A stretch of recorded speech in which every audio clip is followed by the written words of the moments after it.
we're going to look at how to write a better if statement. And to write a better if statement, well, first we're going to start off how to write a normal if statement. In a normal if statement, we have if, we have some case that we would need to check in here. So we'll say if x is equal to 1, we can make this whatever we want. But if x is equal to 1, we could do brackets in here, and we'll just do something like a sysout.println. We could of course have more code in here if we want, but we'll have this is 1. So if x is equal to 1, this is 1. We have int x is equal to 1, so we are assigning this here. We have this else if statement, and then we can also have an else statement, and we'll say else, so if x is not equal to 1, this is not 1. So if we were to run this, it would say this is 1. If we change this to like 2, and we run it again, we're going to have this is not 1. So this is a lot of code. If we want to simplify it, since we just have one line inside of here, we can just do it like this, and put this on the same line, and then have this else down here, and then remove these brackets as well. They're not necessary. So we could simplify it like this. However, another way to simplify it is to write an if statement like the following. We have our check right here. If our x is equal to 1, we are going to question this.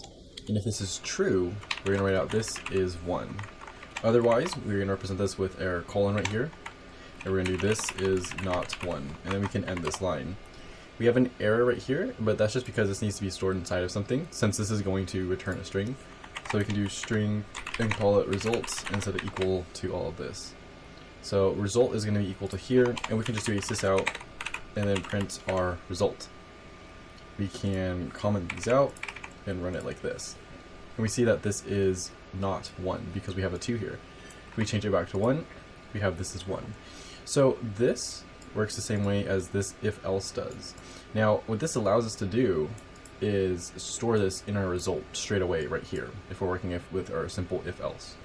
Now if we didn't want to store it, we could just take all of this and put it inside of a sysout.println. But it's good practice to store things in case you want to use it for later. We can also put it inside of like a method, so we can have like a private method where it returns something. That's when I was creating like these helper methods where we were returning, and we use this check in here, we question it, and we return this. If it's true, if this is true, we return our high L, and if it's not true or else, we return this. So that's how we would use it in a method, and that's a better way to write an if else statement.